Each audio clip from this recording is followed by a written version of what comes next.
These talks on emotional intelligence are quite cleansing. So I'm on the road on the way out to my dad's, and I just thought of a time that came to me very strong when I was working corporate and my boss calls me into his office. Now this is during the time where I was doing everyone's job. I was doing my job plus this person's job plus that person's job plus his job. Thank you very much. And when he called me in, I didn't really know what to expect, but he had this serious look on his face, and he said, we're using this new measure to gauge, compliance within the staff. Okay. I came in, I sat down in his little tiny office at his little tiny table, and he's like, you rank at the bottom of the list, basically, in so many words. What are you telling me? I work harder than anybody around me, and I won't get into why I wouldn't do it the same today. I just want to really get to the emotional place that it put me in.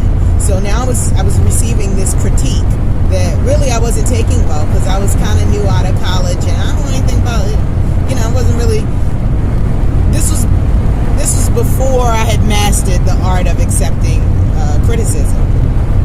Maybe I haven't mastered it. Maybe I'm still a work in progress. You have to ask some of my friends about that. So he says, you're ranking at the bottom of the list, and while he's talking, he's getting closer and closer and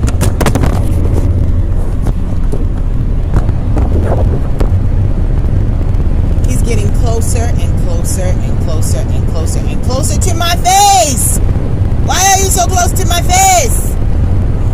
So I'm like, well, I need a moment. Can I just step outside for a minute and just get my head together and we can continue this conversation? And he's like, no, I would like to finish this. And he wasn't angry. He wasn't angry. He was firm. And in hindsight, I think he really was trying to show compassion in that moment. He was really trying to relate to me, trying to bring me down off the bridge. Because at some point, I had gotten up and walked over by the door, and I was like a bird on this bridge. Like, I'm about to jump. Don't push me, kid. Don't push me. But I was just taken to such an extreme emotional state. And that morning,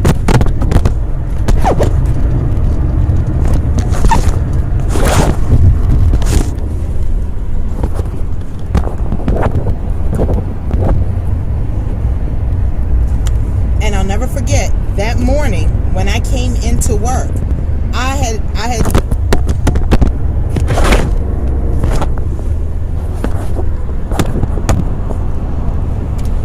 and I'll never forget that morning when I came into work, I had let the tension inside of me build so much without sharing that I had been doing so many people's jobs. I had gotten some email with this tone in it, and I balled my fist up and I sucker punched my computer screen.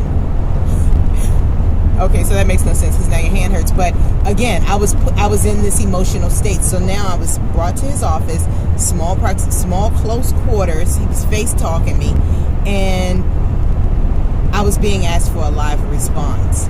And that is really that's really the crux of it. The fact that he was trying to pull something from me emotionally and just maybe even mentally. Maybe he was just asking for my honesty and my truth in that moment. Because I'm sure he knew I was working and maybe couldn't figure out the other side of it. And I wasn't able to get to that place. So, for me, having to be intelligent or having to be smart or about my business was on a different planet from being able to be emotional. And maybe it doesn't mean you're crying, and maybe it doesn't mean that I'm hugging people when I come into work. And maybe it doesn't mean that I'm crying, and maybe it doesn't mean that I'm hugging people when I come into work. But it did mean, in that case, just being honest and just being able to be open in that moment and say, well, look, this is my perspective. At least it would have backed him up out of my face, I think. So emotions comes down to, so a lot of things kind of impact our emotional intelligence and how we're able to communicate through our emotions, including proximity of the person you're talking to, including where you are, like the workplace.